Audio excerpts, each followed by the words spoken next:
Okay, we're at the top of the hour, so I'll go ahead and kick us off. Good afternoon, everyone, and welcome to today's jointly hosted City Club program.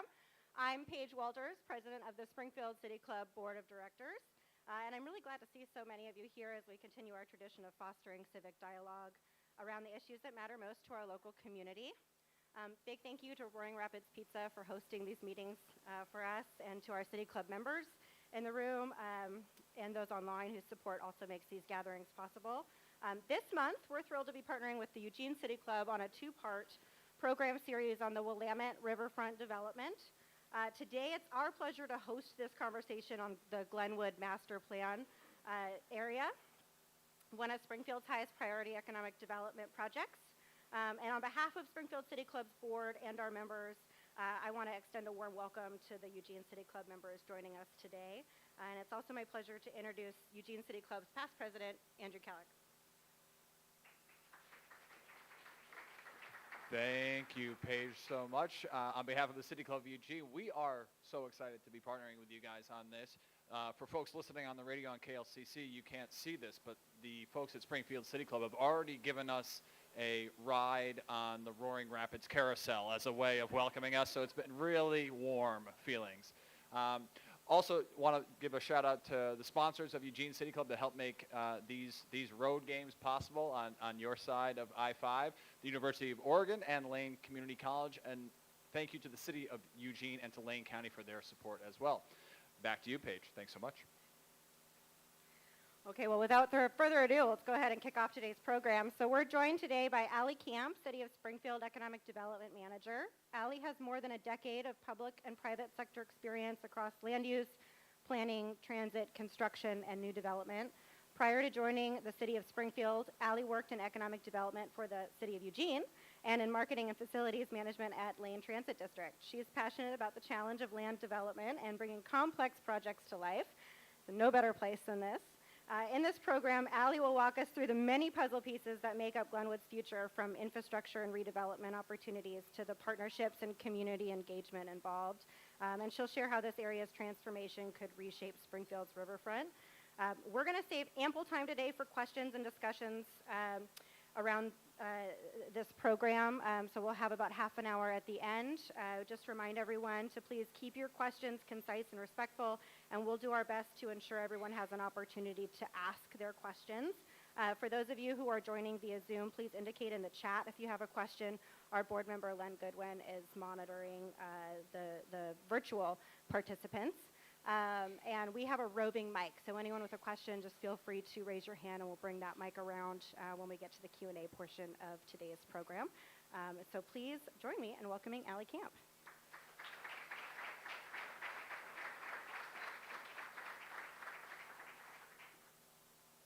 Thank you all for the warm welcome. There are quite a few of you today, so thanks for coming out. This City Club is pretty special because while we are going to talk about Glenwood in presentation form, you all get to experience the positivity and the connection to the river that we're seeking to accomplish with this project. So if you didn't look out the window behind you, please take a second to do that. That is really why we're here today. So, and before I get started, we're going to do a little bit of like Economic Development 101 so you can understand the tools that we have available to accomplish a project like this. And I'm glad to be here, if I didn't say that already. Okay. Just a little reminder about some of the benefits of our region. Springfield has a bustling downtown that you'll see up here in the top left. We have a direct connection to the I-5 corridor, which is essential for a lot of the business and industry that happens in our region. And we have ample public art in Springfield, including the murals downtown and the Flame up in the North Gateway area. And the Flame now has a neighbor, Chick-fil-A. We also have a very strong and diverse industry mix in Springfield. The two biggest contributors are our medical industry and our wood products industry. You can see both of those components on the screen in front of you with McKenzie Willamette and Peace Health Medical Hospital. Roseboro is making active investments in the expansion of its business here in Springfield. And we have Kingsford Charcoal, which is right here making briquettes on the West Coast. So anytime you light up a charcoal grill, there's a high likelihood that that briquette came from Springfield. And then finally, the quality of life in Springfield is a major benefit. Springfield is a community that is actively building many different types of housing. You'll see the subdivisions on the screen. We have a great parks and recreation district that offers ample activities, classes, and open spaces for folks to take advantage of. And we get to host worldwide events like the Race Walk Trials, which Springfield had the pleasure of being the 2-time host of the Race Walk Trials for the Olympic Trials. Okay, we're going to do a little bit of an intro for what tax increment financing is. This is the foundation of what you'll hear me talk a lot about today. I'm going to talk about building the tax base, increasing the increment. That's a major driver for the Glenwood project, which we'll get to in a little bit. And that starts with understanding urban renewal or tax increment financing. This is a financing tool available to cities that is approved by voters. The voters approved for this tool to happen in Glenwood in 2004, so thank you voters if you were a part of that. What it is it's a financing tool that affords us tax dollars to invest in curing blight in communities. Blight's a formal word, it's not an opinion. And when we talk about curing blight, we're talking about improving buildings, bringing good uses to areas, improving infrastructure to support future growth. And all of this is written in a plan, again, approved by the voters. What tax increment financing affords us is the ability to invest in really, community shaping projects that we know will move the needle forward, both in growing the tax base and improving the quality of life of the citizens here. A couple of things that are important to note about urban renewal. It doesn't have the best track record at the federal level. At the state level, this is one of the most flexible economic development tools we have available to us. It affords us the dollars for these reinvestments that we know will benefit our city's tax base and our city's quality of life later. Another good thing to know about urban renewal is that it's not a new tax, it's a reallocation of the existing tax base. And the last thing to know about urban renewal is time is our best friend. As time proceeds, urban renewal continues to grow, and those dollars are available to reinvest in our community. So 2004 seems like a long time ago, but right now we are ripe with this resource to be able to reinvest in our community.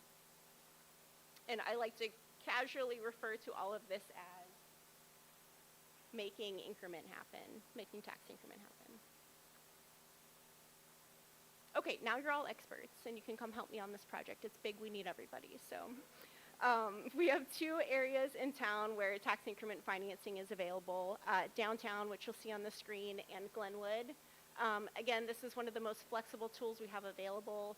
The way that we see it utilized now is when the CETA board acquires properties for redevelopment, whenever the CETA board uses this resource to help good things happen, help bring in good tenants, or help support other people's investments with fee support for new development. Okay, so I showed you a graph a slide ago, and I'm going to show you the real life graph of how our increment has grown over time in both of these areas. And really, the numbers up here aren't super important, but what I want you to see is the trajectory of those bars in both downtown and Glenwood. Those bars on a citywide rate have a tendency to grow at 3.5% year over year. That's like our earnings rate. If you have a savings account and it grows at 3.5% year over year. When we have urban renewal as a tool in these designated geographic areas, we see an average growth of 14% in the tax base. So that's because we have these dollars available to reinvest in good things, support other projects, increase assessed value, and it pays us back later. Okay, now we're going to talk about Glenwood. So today, like I mentioned, to kick this off, it's not just an introduction to the Glenwood project. You're actually on a site visit right now, which is super. So you're part of the project. You're sitting in the space that we'll be talking about. The goal of the Glenwood Riverfront redevelopment project is to connect the community to the river. One of the foundational documents that is guiding this work is the Glenwood Refinement Plan. Some of you may have been involved in the development of that plan. It was ultimately approved back in 2014-ish, and a lot of community involvement went into establishing the vision for Glenwood. The refinement plan really is a visionary document, and it talks about having safe and secure infrastructure, having developable areas for a mix of uses, and connecting the community to the river in a way that we don't have access to right now. This document sets the policy landscape, and when we think about how to operationalize that, we look to the development code.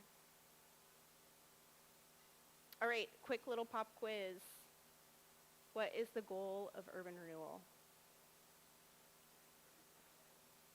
Yeah, whoever said make increment happen, that's it. We're here to grow the tax base. So whenever we think about this project, the Glenwood project, while we are here to connect the community to the river because that's the community vision for the project, we're also here to increase the property tax base. One of the best tools we have for increasing the property tax base is to make areas really suitable for redevelopment. Redevelopment is really appealing whenever everything is there for you to build your thing, build your good thing. What I'm referring to is investments in infrastructure. So a lot of our slide discussions today are going to be referencing investments in infrastructure to then spur private investment. Investments in infrastructure are really important and special too, because whenever local government comes in and provides an investment in infrastructure, it signals to the community that, hey, this area is taken care of. This area is ripe for your investment, and we hope that you're successful here. I have a photo coming up that plays a really good demonstration of that. And whenever I talk about investment happening in infrastructure in other areas, I just always like to note, too, that investment has been happening in Glenwood for a really long time now. The 3 hotels on the west side of Glenwood occurred from like 2010-ish to 2020-ish. That was with the help of the Economic Development Agency, Urban Renewal as well.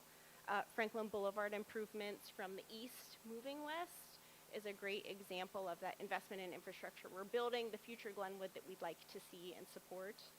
And then we've had a couple of key businesses expand in the Glenwood area. That expansion is really good for the tax base. Fran's, so your burger buns, your hot dog buns, your sticky buns, and your sliced bread.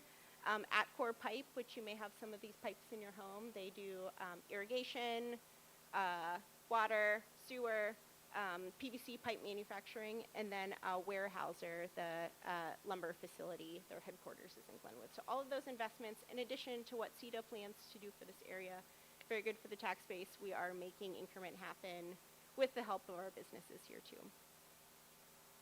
Also, this picture is just beautiful, right? Very special. Okay, we're going to start to get into some project details. The map that you see on the screen is an ownership map. Ultimately, the colors on the map, the green, the orange, and the yellow, total about 22 acres of land. This is the land that we're talking about when we talk about the Glenwood Riverfront project or the master plan area. The colors that you see on the screen, the green is in public ownership by either the Springfield Economic Development Agency or City Council, or City of Springfield. The yellow is owned by Homes for Good, which is an affordable housing partner. And the orange, we're sitting in an orange square right now, the orange is owned by a private development partner. CEDA and the city have approximately 13 acres of land here. That assembly of all of these tax lots, the green tax lots, has taken about 8 years. We just finished last year. It started in 2016, so quite a bit of time to get to the point in time we're at today where we have all of the assets we need to begin to make these land use investments and future infrastructure investments. And I've mentioned the term master plan a couple times. I just want to take a beat and talk a little bit more about that. When I talk about master planning, it is a type of land use application which entitles the property to be able to become something in the future. Master planning for a piece of property like this is a really special opportunity. It's right on the river. We don't have underdeveloped or undeveloped property like this very often in our community. Master planning allows us to approach it with a lot of intentionality, a lot of like comprehensive thinking. If you think about these properties developing piecemeal on their own, that's a lot of figuring out to do in terms of like roads, utility service, where public open space may be, how buildings and blocks fit together. By approaching this development kind of as a group project, we're being really intentional and really comprehensive with the design and the development types that we'd like to see here in the future. More thought now, hopefully more success later. And I've mentioned a lot about the the landowner partners, but we do have a whole team of folks helping to move us closer to this vision. And I know I'll get to the vision at one point in time. I've got a lot of slides to bring you up to speed. But the folks who are helping us move this vision along are hired by CETA, the Springfield Economic Development Agency. In 2022, CETA selected 2 developers to serve as master developers on the property, Jill Sherman and Mark Fixis. And then in 2023, CETA selected Rao Brokaw Architects and Walker Macy Architects to help us move through a lot of this entitlement process, this pre-development process. And they've been essential in getting us to the point that we're at today. Okay, so if you look at this piece of land, close your eyes for a second. I just want you to think, like, where would you even start thinking about putting roads? Where would you put stormwater facilities? How big would the blocks be? Where's the best place for the park? All of this thinking and consideration is what goes into the start of a concept for a master plan. And we are so lucky on a piece of property like this that it really is underdeveloped. There's not a lot here that we need to work around. There's certainly assets to take advantage of, but it is a relatively blank slate for us to start to think about how to serve this area with infrastructure. Dun, dun, dun. This is a, oh, thank you, whoever clapped. This is a very early starting point of starting to put the pieces together of, like, what could this area be? How do we get roads in places? How do we make sure that all of this infrastructure is appropriately thought through and coordinated to make something really special here? I really love this slide because if you see the dotted curved line, it indicates that from Franklin Boulevard to the river is a 3-minute walk. You would never know that because this area hasn't been walkable for a really long time. So that's one of the major tenets of this project, this ability to connect the community to the river. How do we get streets from Franklin Boulevard that people drive to and from all the time, every day, to this asset that you're sitting right next to now? Some folks don't even know it's there. One thing that I want to note about this diagram up here is that it's really intentionally thought through. In the couple minutes that you had to close your eyes and think about where would you start, one of the items that is super important here, because we're here to make increment happen, is the block size. We want to optimize the amount of developable area. Where can assessed value go? Where can buildings go? Where can investment happen? That was a driving factor in consideration of how much land is taken up by open space, how much land is taken up by roads, what are the sizes of the blocks left. If you chop up blocks too little, it makes it harder to have a lot of opportunity for them. So very, very intentional start of this concept. Okay.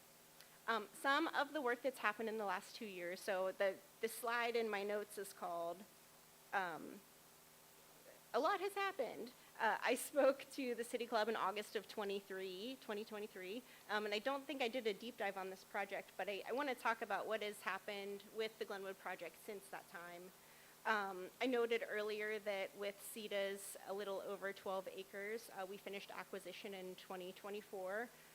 Ultimately, as I mentioned, that took about 8 years. And if you've ever bought a property, you know that depending on what is on the site, who your partners are, the process that you need to move through for approvals, it can take a long time. So that was a big effort to finish acquisition of all that property. I've mentioned that we brought on 2 essential teams, our master developer team and our planning team. The planning team, the Rao Brokaw Architects team, has processed 3 land use amendments that are underway. Land use amendments allow us to change the development code. And the development code right now offers a lot of opportunity, and what we want it to do is offer more opportunity. We all went through COVID together, and we saw the economic swings in the market of what was tenable to be built and what wasn't tenable to be built after a pandemic like that. These amendments to the development code ultimately and hopefully give us more opportunity should any major economic shift happens in the future. And I know you're thinking like, oh, Allie, what does that mean? What it means is more residential is allowed in commercial areas and more commercial is allowed in residential areas. So that affords opportunity for many different types of development, no matter where you may fall in the zoning of this piece of property. Another item that occurred in the last 2 years, whenever CETA acquired properties over the last 8 years, some of the properties that we acquired were single-family homes, and some had tenants in them. Actually, all had tenants in them. Over the 2024 calendar year, we worked to relocate all 8 households successfully into houses or living arrangements that works for their family size, that works for their commute to and from work, and that works for their accessibility needs. I think government relocation, especially with residential, gets a really bad rap sometime. And I'm here to tell you that all 8 families are successfully in better living conditions than they were before. 2 of the 8 families were able to buy their own house after the process, which is awesome. And 1 bought in Springfield, so we know they like it here. What you see on your screen is a photo that is really interesting because the site hasn't looked this way in a really long time, and if you don't have a before and after, it's a little bit challenging. I looked for a before, but I couldn't find one, sorry. Up here, that big bare spot in the middle, that was where the 8 residential homes and 3 commercial or like industrial properties were relocated. In November of 2024, those buildings were removed from the site in order to keep it safe and secure moving forward. So the site hasn't really looked like this for a really long time, which is special. And then also since August of 23, over the last approximately 2 years, we've refined our concept. So I showed you that map of the 3-minute walk to the river, where the roads will go, where the open space is planned. We've refined that vision. I have one more photo from you to just demonstrate the site that we're working with. Here is the border of Roaring Rapids. We're kind of sitting back here, and the project is proposed to reach almost all the way to that second roundabout. I really love this photo because it shows the Glenwood that we're planning for. If you look at Franklin Boulevard and the 2 roundabouts and the progression of improvement westward, that is the future of Glenwood, kind of symbolically in an infrastructure project. That investment is essential to making Glenwood the future that we'd like to see and the future that we expect in this master plan area. So nice visual of that. Oh my gosh, and I didn't note the most important thing. Does this property look special or different to anyone for any other reason? This is a silly question. Okay, well, it is different because in May of 2025, the property was annexed into the city limits for the first time ever. So, duh. No, I'm just kidding.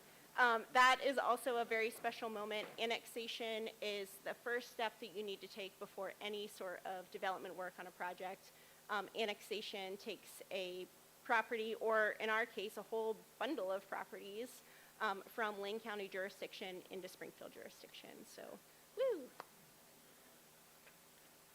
Also, I would be remiss to note that in May of 2025, there was a very small sliver of right-of-way owned by Lane County that was dedicated to CETA for this effort. So now all of the property is in those 3 ownership partners, either CETA or the city, Homes for Good, or our private development partners. So thank you, Lane County. So we've been refining our concept. What you see on the screen is a refinement of that concept, and I know what you're thinking, Allie, there's like no buildings on here. What is coming? The concept that we're building, remember, is to increase the property tax base and connect the community to the river. I've talked a lot about the investment in infrastructure being important to supporting private development. Our plan right now is to approach this project to deliver infrastructure to the site. I've talked previously about the size of the blocks being really intentional. Those blocks support a lot of different development types that we see in our community already, so they're not too small or too hindering. I'm going to make a couple notes on what you'll see in front of you. So the pink lines overlap with the green, yellow, orange map in terms of ownership. The gray boxes are existing buildings that our development team's seen some promise in potentially keeping to have early active development on the site. And then the green space closest to the river is seen as proposed open space. Again, this was a really intentional approach with this project. When we think about increasing the tax base and we think about developable area, when we're so close to the river, it's so special because that's a natural element that we, as a state, seek to preserve. Certain development can't happen within a certain distance of the river. So optimizing where items cannot be built for open space, very intentional so that we have land area for future investment and future private development. One of the items that the Glenwood Refinement Plan provides a vision for is a bike path connection through Glenwood. As a factor of development on this site, the bike path will be provided, which is awesome. And just know that that refinement code vision of a bike path along the river in Glenwood will happen site by site as development occurs. So maybe this investment will spur other folks to make investments in their property and continue that bike path through Glenwood. Okay. One of the things that I find really interesting, entertaining, and challenging about this project is that it's not just an individual effort. Our community is so good at building roads and affordable housing. On a project like this, we're all doing it together at the same time. It's not an individual effort, it's an orchestra. And to kind of conduct that orchestra to make sure everything's happening as it should over time, it's a big effort. The CETA board is going to be very busy in the coming months and years with decisions to support continuing this orchestra. Okay. I know what you're wondering. What is left on the to-do list? Well, I'm going to tell you. I've talked quite a bit about property acquisition, residential relocation. I'm taking these in chunks, and we are still in the pre-development stages of this project. The point in time that we're at right now is, as I mentioned, annexation, a lot of land use work. We're moving towards this preliminary master plan and final master plan, which are land use applications, but once approved, that will give us the framework or the bones that we will proceed to coordinate investments and future private development around. Okay, the next phase of work is a big one. This phase of work also still in that pre-development time. It's when we really start to think about how, where, and how much infrastructure do we bring to the site over time. A lot of the considerations in this phase are property considerations with our partners, and a lot of it is getting us to the point where at the end of this list, a specific site can go forth and proceed to development on its own. That's a lot of the development that you see in the community now. You kind of don't know things are like cooking below the surface until you see a fence show up and like equipment show up on the site. It's because they're moving through stuff like this. We are in that like not ready to move to the site yet, but this will get us there. So if I didn't mention, we're in the unbolded text section of this. I mentioned that the CETA board, highly involved in this effort, they're the ones directing the work here. They will be very busy in the coming months and years. If you're at all interested in tuning into those conversations, the CETA board meets the second and the fourth Monday of every month. They do have quite a body of work in downtown too, so regardless of your interests, they're always talking about exciting things. Okay. Right now, with the unbolded section, the middle section of our to-do list, it's like an ice cream sandwich, the ice cream part of our to-do list. We expect to have an approved master plan in fall of next year, fall or winter of next year. That will give us the certainty we need to start thinking about, oh my gosh, the engineering for this road and the engineering for all this stormwater and figuring out the next land use steps. So we are making great progress. We've never been this far before. And we've got quite a ways to go. It's been exciting, and I'm so glad that we have so many folks interested in the work today. So that was the end of my PowerPoint.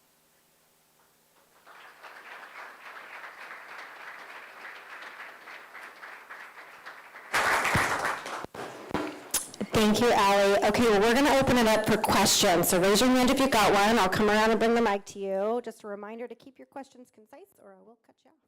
And we'll start with Tom, and I'll come around. Thanks, Paige. Great presentation, Allie. Really pleased to see the work moving forward. My question is, how well positioned is the CETA's borrowing limits plus cash in hand to pay for the ever-increasing cost of infrastructure, you're going to want to be able to build most of it at once, I would expect, or potentially. Just, how confident are you that you're going to be able to pay for that? Oh, that's a great question. Starting me with the easy ones. Thank you, Tom. Tom brings up a really good point. I've talked a lot about this asset, this financing tool, this resource we have in urban renewal. Urban renewal has a maximum indebtedness that you can utilize it for. Glenwood's maximum indebtedness is $32 million. And again, that money is not just sitting in a drawer somewhere able to be used for whatever. It's very intentional to be used on urban renewal projects to cure blight that are in the plan and approved by the City Board. This is one of those projects.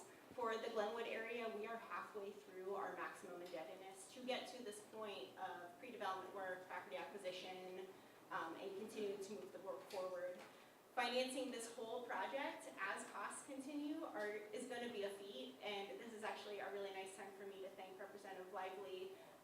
His office made an early show of financial support for the infrastructure that will lead to housing on this project.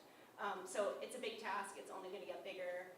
I think the approach to this project is going to be what can we deliver to start early investment to happen piecemeal. Rebecca Bradvika, Eugene City Club. I grew up in Eugene and spent a significant amount of my childhood right here on Mississippi, and when this was previously Pietro's, and that carousel was here then too. I have always known people who've lived in Glenwood, and I appreciate the steps of the collaboration with CETA to relocating low-income households. Very specifically, though, I didn't hear for resident property owners. Has Springfield utilized eminent domain to acquire properties? That's a great question, Rebecca. On this project, we had one homeowner that was not a tenant. They owned their property. CETA worked with them to successfully acquire their property in negotiations that was suitable for them. We did not use eminent domain on this project. And those folks also successfully relocated off the site after CETA acquired their home. Might be thinking of the same person, so have they moved? All folks have moved off the site that were residential, yes. Purchased another home. Yes, thank you. Dan Solis from Eugene. We're downriver from you, so I was wondering about the stormwater outlets. Will there be settling ponds or swales incorporated into this design?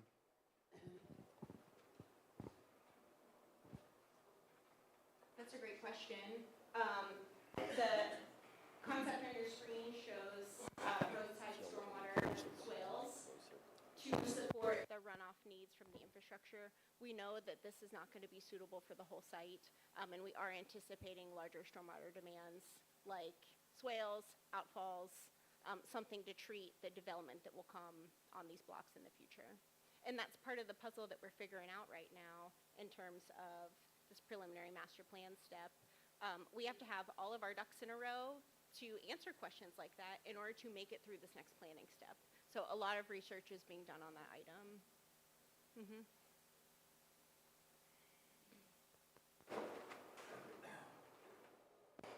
Hold it close to your. Oh, thanks.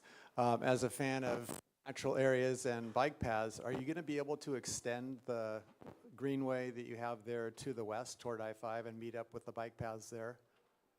Sure, that's a great question. So the refinement plan sets the policy for that vision. Property is only required to dedicate that bike path as it develops over time. So if properties choose to remain the same as they are, that bike path will not have a way to make it through their property. But as properties turn over and become new items, they will be required to provide that space for a bike path.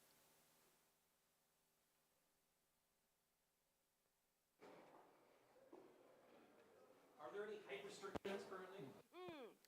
And I am not, I don't have the code memorized.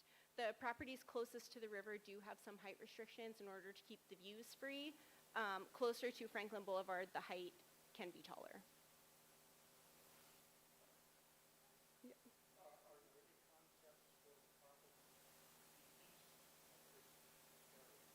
That's a great question. To the east of this area, those properties are not a part of that project, so they will be proceeding, a part of this project, so they will be proceeding on their own development timeline with their own development vision.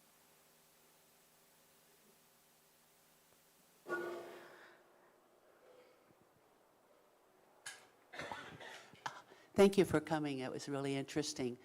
Can you tell us what the mix will be as far as commercial versus residential in this area? That's a great question, and I don't have that map included, but I'm going to for a future presentation, so thank you. Right now, the blocks are split top and bottom. The blocks closest to the road are zoned as something called Glenwood Mixed-Use Commercial, and the blocks closest to the river are zoned as Glenwood Mixed-Use Residential. But remember, I mentioned earlier that we're moving through some development code amendments to increase flexibility, which allows commercial and residential in either. So what we are creating here in terms of a development zone is something that's really flexible, allows both uses, allows a mix of uses, and we may see that happen on the site over time.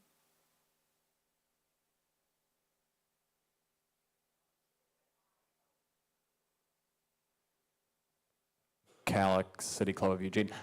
Thank you so much, Allie. One of the reasons we thought it was great to partner with City Club of Springfield on this was the notion of regionalism and how it's not just a river that runs through our communities, but we are connected in terms of our needs and our community vision going forward. So I'm curious if you could talk about regionalism as something you think about as someone who's laying out a vision for this property, but also for the city, and how you have worked, if at all, with folks on the other side of I-5 to sort of come up with creative ways to chart out a project like this. That's a great question. I could answer that and take an hour, but I won't. I think when I think about regionalism and I think about economic development, people don't stop spending their money when they get to the edges of a city. They don't not take a job because it's not in the place they live. Economic development is an inherently regional effort, and it needs to be because both communities benefit from things that are in the others, assets that are in the others, people that are in the others. With a project like this, 22 acres of riverfront development, it is one of the biggest projects that Springfield has ever moved through, and I'd say that it's one of the biggest projects that our community has seen in a long time, with government as a partner. This project specifically is really interesting because I talked about the annexation. It went from Lane County to City of Springfield. This part of Glenwood is actually in 4J jurisdiction. There's a lot of Lane County jurisdiction that continues to exist around the property. And it's right down the road from Eugene and one of Eugene's biggest assets, which is the University of Oregon. So I think a project like this really speaks to the regional efforts of economic development. When one community makes an investment, it ripples through and impacts a lot of different stakeholders, not necessarily constrained by city boundaries. So I just always think that what's good for Springfield is good for Eugene and vice versa, and this is a really good example of that. Likewise with the Eugene Riverfront. Hey, Ellie, Andy Vabora. I'm curious, I know with and I think I've heard with the Eugene Riverfront development, they've run into a snag with prevailing wage, and it may stall that project out. It's a state requirement. Is that something that the city of Springfield, with your development, can negotiate ahead of time with the state to potentially get a waiver and not run into similar issues? Sure. Prevailing wage is definitely a concern with any sort of large-scale investment. Prevailing wage speaks to increasing costs of a project whenever public funds are involved. So it has been a constant and loud consideration for all the steps that we're making in this pre-development stage. Ultimately, the steps that City of Eugene has gone through with their Riverfront project has taught us a lot. And we're hoping to problem solve in a different way. Hey, Allie. Good to see you again. To the extent possible, can you talk about the buildings being kept and why, or what value they may bring to the community, to their project, and what we know so far about them? Yeah, that's a great question. So on the map up here, you'll see little gray boxes. Those gray boxes are buildings that may have some promise on the area in the future. Whenever we think about a project like this, it's a long haul. Having early activation on the site whenever good things start to happen would be awesome. To get people out there experiencing the property, getting close to the river. These buildings that already exist afford us that flexibility. The buildings that you see on here, Roaring Rapids is in the top left. If you scoot over into the green space, there is a building right now that has a bunch of makers, woodworkers, and small businesses in it. Because that building is so close to the water, things can't be built like that anymore. So there could be some promise in retaining that. The buildings closer to Franklin Boulevard could be that early activation of people driving by saying, oh my gosh, what's that cool thing? I want to stop and pull off in there. And those buildings could be the start of what shows up here in the future. That was a great question. Thank you.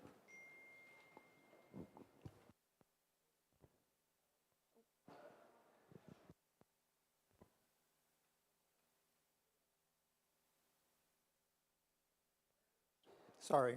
Thank you for the presentation. So the question I have deals with, the land east, or even more of, because you talked about the Weyerhaeuser project and some of the others. I'm trying to understand, given the timing yet of this project on the master plan, what influence does that have on other, especially private property that they may want to develop? Do they have to wait for this whole process, or can they go through, since it's been annexed, I assume they can go through with whatever exists in the city already? For specifically the properties to the east, so those properties were not annexed with this group of properties. They will need to go through that first step before proceeding with any development on their own. As with any other properties in Glenwood that have a development promise, if they're not yet annexed into the city, that's their first step too. We do hear from property owners in the area that they are anticipating their investment coming after they start to see progress happening at the city site.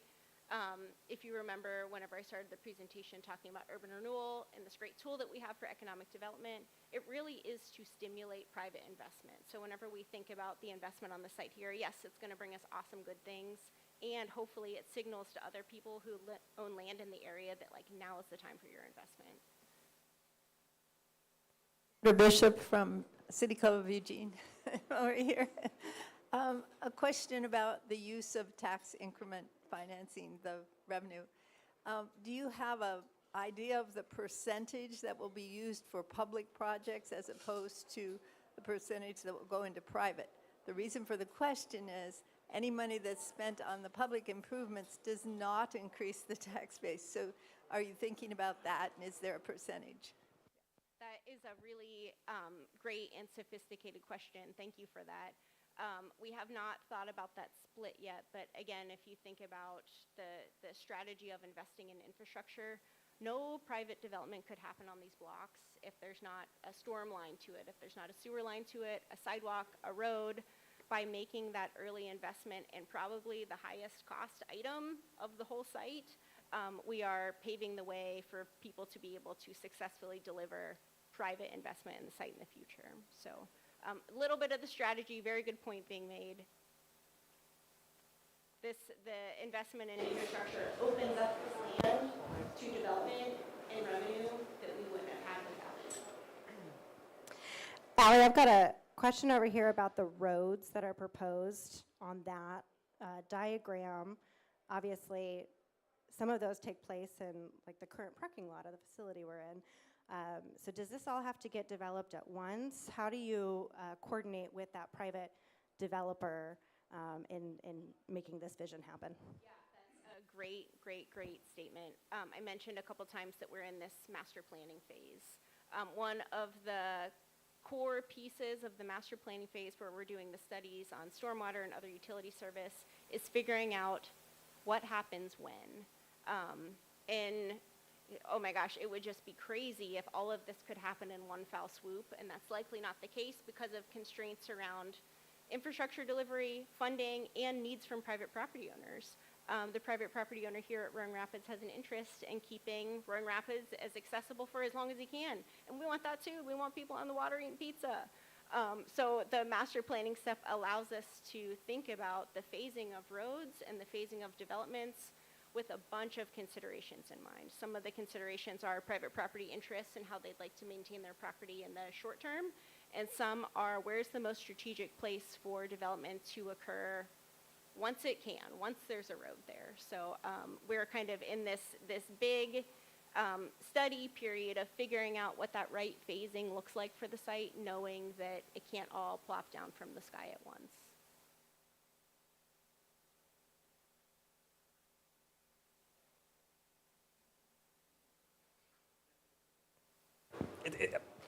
Thank you very much.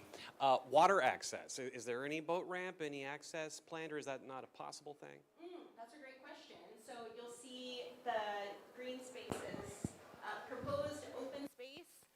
What that park design looks like in the future will be steps later on in the process. The point in time that we're at with the master planning consideration is how is land being used and when could it be served with infrastructure. So I would say that's a design point in the future.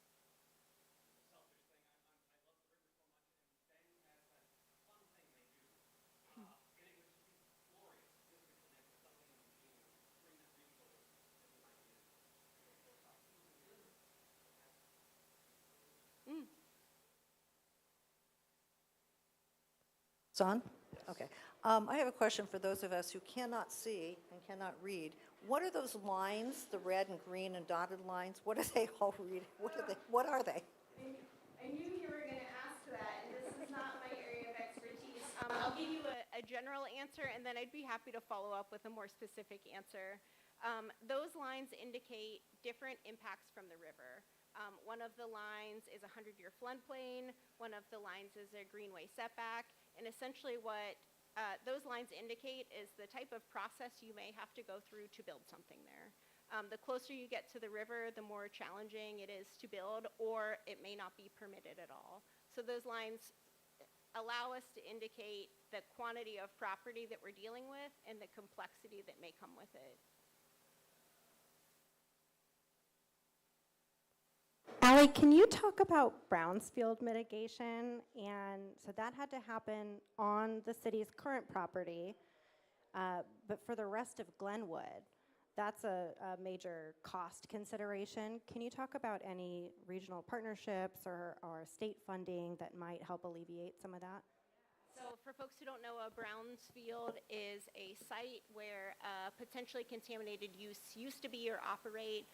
Common Brownsfields are gas stations, dry cleaners, any sort of like chemical testing or like quick lube places with certain types of materials.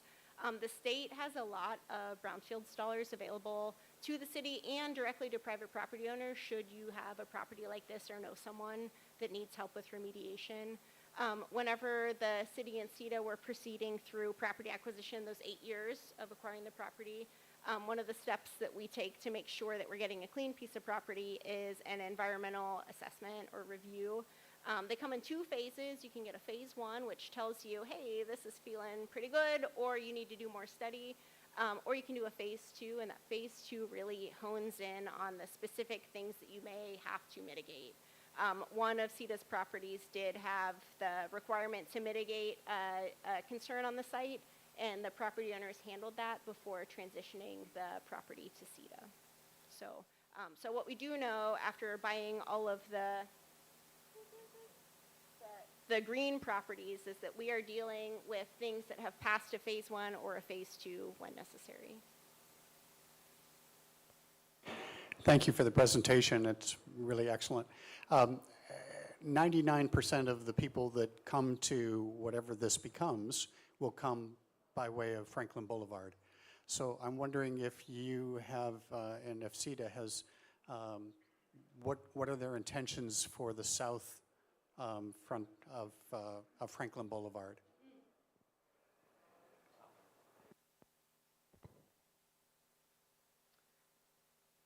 That's a great question. I think I'll start by saying that the scale of this development is really important because we know that it will be a desirable spot for many people to be, many people to live, many people to shop. Right now, the roads are sized to accommodate like relatively local traffic. You'll see on the far left side of the development area, there's a roundabout proposed as part of the investments being made in Franklin Boulevard. There's a great public website, newfranklinboulevard.com, if you want to learn a little bit more about what the potential efforts are for Franklin Boulevard in the future.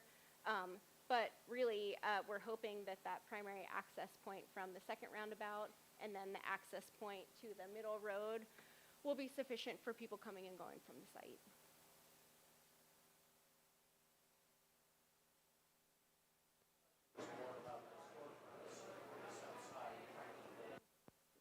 Thank you, I didn't realize that.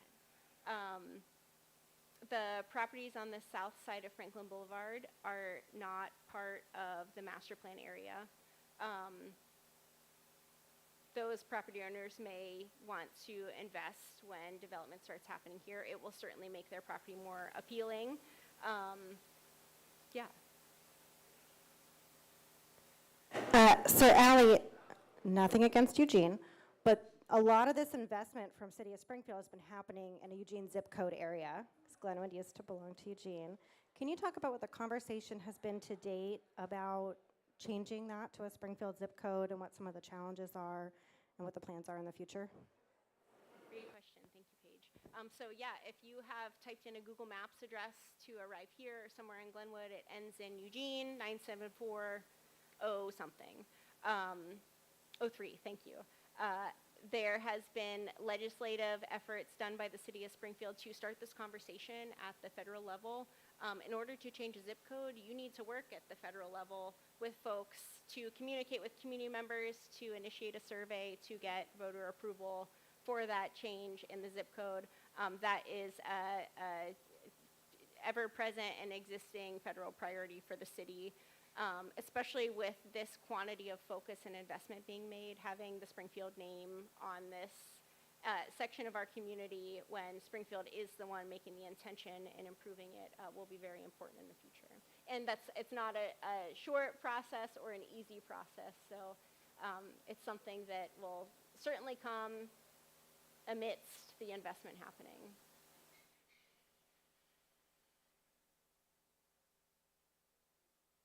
Any last, okay, we got one more over there.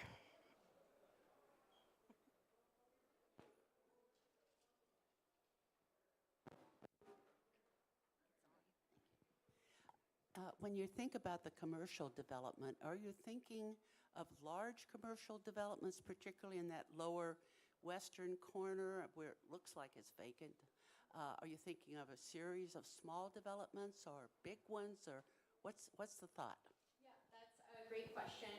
Coming back to the purpose of urban renewal, making tax increment happen, properties that are more dense or more than 1 stories pay us more tax increment than properties that are 1 stories. That being said, the development code is really flexible in terms of types of uses that can be here. So we could see anything from ground floor commercial with housing on top. Commercial can vary between professional services, traditional commercial, shopping, restaurant use. I can't speak to development interests for folks who like what folks may want to do on their property in the future, but the development code is very flexible in terms of type of commercial development that can occur and density of buildings that can occur. So we may see small scale storefronts and we may see standalone buildings.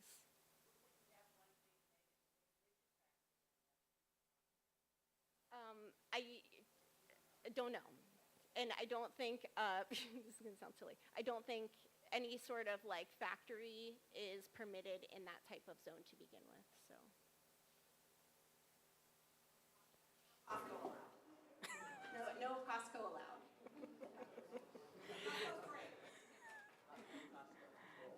Allie, the buildings that you have noted on there, the existing buildings that you want to look at keeping, the ones that are located on city-owned property, city CETA-owned property, you guys are the owners of those, you're leasing them out. Is there a vision to sell those off when this development happens, or are you retaining them as CETA? Right now, we have active leases with all the tenants in the buildings. A lot of those considerations for what happens to the buildings and what happens to the tenants, and then we'll be coming to the CETA board in the next bit of time. Ultimately, having active uses on the site right now is really beneficial. It has eyes on the site. It allows business to continue. We have some great partners and our tenants out there right now in terms of keeping the property safe, keeping it active.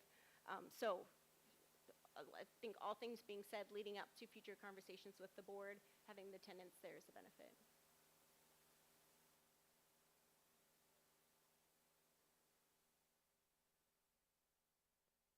You mentioned earlier how urban renewal has not always worked in the way that we have wanted it to work.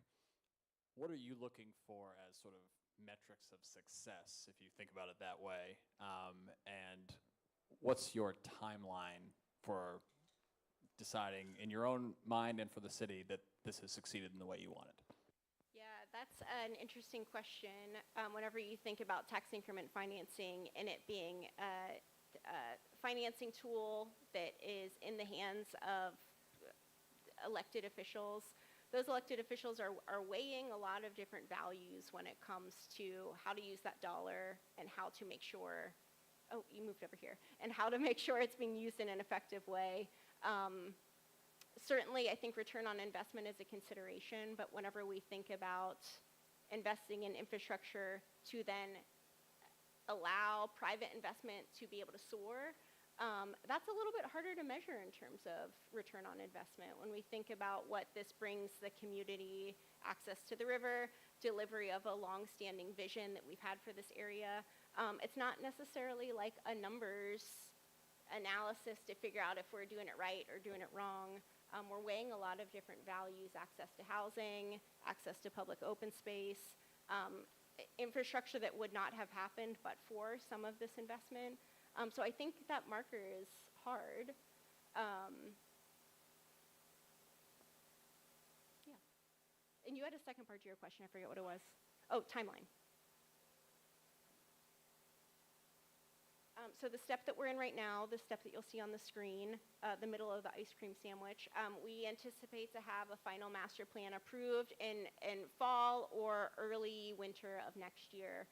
After that, the timeline is really dependent on discussions with the CETA board and how quickly we can move forward with some of the larger considerations for investment in infrastructure. So Allie, what we'd really like to see is this being a catalytic project, right? So it's not just investment in this one property area. The goal is to see this spark development throughout Western Springfield. But that doesn't necessarily mean they have to wait until this project is over. Have you seen increases in property annexations over the last year as the city's been making these investments, or have you seen any indicators that that's starting to happen now? That's a very interesting data point that I don't have handy that I'm curious about. I think some of the best data points that we have is whenever we do public-facing communications like this or presentations, and it gets people's awareness up about what investment is happening in Springfield. When you drive by the site right now, it's really hard to tell that anything is happening unless you're watching it like I am to make sure that everything's clean, safe, tidy. This is the best way to get the word out to hopefully spur that future investment. One thing that I will say is that we've never been this far in the process before. This concept has standing, it has political support, it makes a lot of sense in today's environment, and I think that provides a really nice foundation of certainty for folks that may be curious. One last question. Is it on? Yes. That's good. This won't be a question. I'm just going to respond with one person's metric of success. Sometime in the next 10 years, I'm living in an upper story, ideally facing north, in the revitalized Glenwood Riverfront, and it's Thursday afternoon. And the biggest decision I have to make when I get to the ground floor is whether I'm going to walk, bike, or take MX to the Duck game. and Matthew Knight Arena. So that's my metric for success.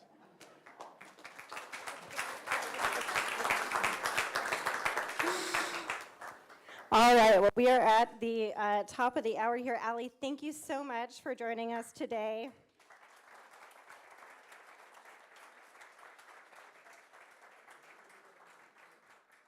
Just a quick note on our upcoming programs. Next Thursday, October 9th, Springfield City Club is hosting Fire Chief Caven here at Roaring Rapids to talk about the fire levy, which will be on your November ballots. And then, of course, we're very excited to continue this Willamette Riverfront discussion on October 17th, and that is over at Wow Hall. Andrew, any logistical details we should know before we head over to Wow Hall on October 17th?